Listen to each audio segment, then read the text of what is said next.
Il suffit tout simplement de se rendre sur Netflix ou Amazon Prime pour se rendre compte qu'on passe souvent plus de temps à choisir le film plutôt qu'à le regarder.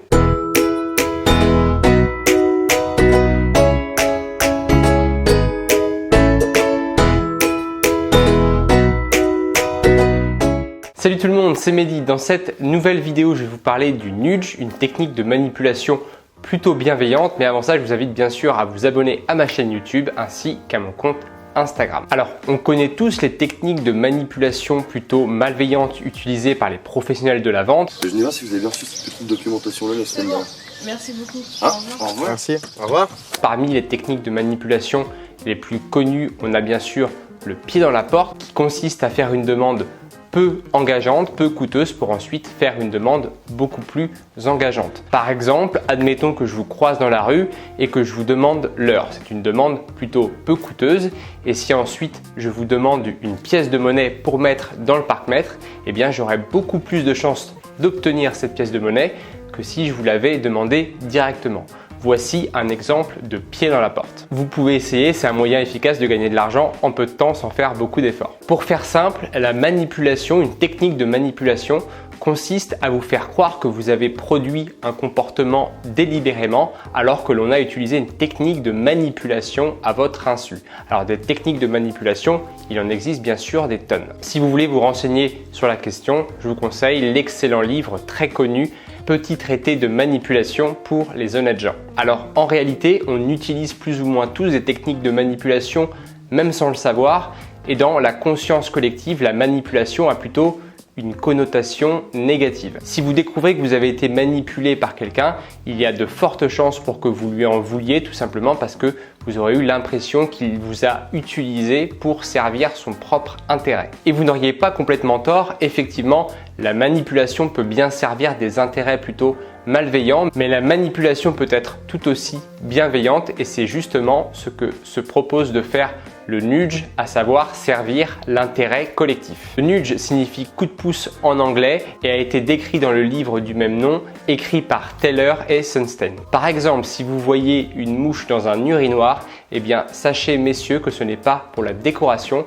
mais tout simplement pour vous pousser à viser juste afin de limiter les éclaboussures et ça marche à plus de 80%. De la même manière, si l'on place des carottes râpées au-dessus des frites à la cantine, ce n'est pas pour faire joli, mais c'est pour pousser les enfants et les adolescents à manger davantage de légumes et encore une fois ça marche à plus de 25%. Pour faire simple, le nudge c'est une présentation des choix particulières qui visent à transformer les mauvais comportements en bons comportements et bien sûr tout en laissant le choix aux individus de faire les mauvais comportements si elles le souhaitent, c'est capital. Le plus important si vous voulez manipuler une personne positivement ou négativement, c'est de lui donner le sentiment qu'elle est libre de ses comportements et de ses choix. Les principaux domaines pour lesquels le nudge est utilisé sont l'épargne, le système de retraite, les investissements, la signalisation routière, le don d'organes ou encore la réglementation écologique, le système des retraites ou l'assurance maladie. Alors, il y a différentes techniques utilisées pour manipuler positivement afin de servir l'intérêt collectif. Premièrement, il y a le choix par défaut qui consiste à sélectionner automatiquement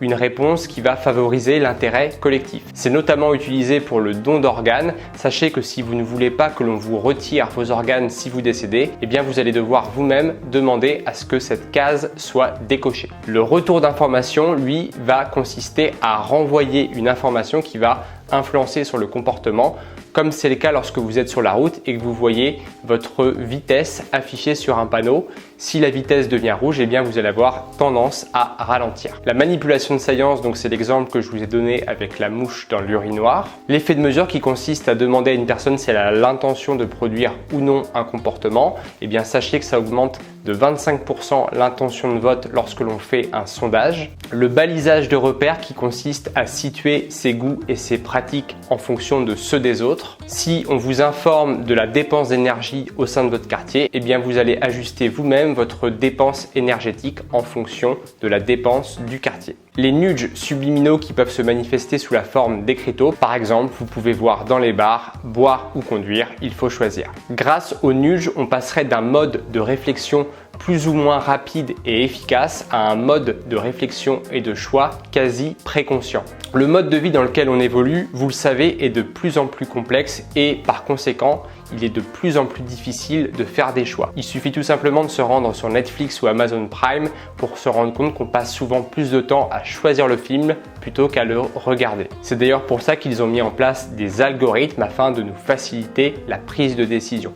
Plus on a de choix à faire, plus la décision est difficile. On peut donc se poser la question de notre liberté de choix et de comportement. Et pour cause, il semblerait que nos comportements soient régis à 3 niveaux. Les règles liées à la contrainte, nos propres règles et les règles liées à la manipulation. Voilà, j'espère que cette vidéo vous aura plu. Comme d'habitude, vous pouvez commenter, liker, partager et surtout vous abonner à la chaîne YouTube ainsi qu'à mon compte Instagram. Ça m'aide vraiment.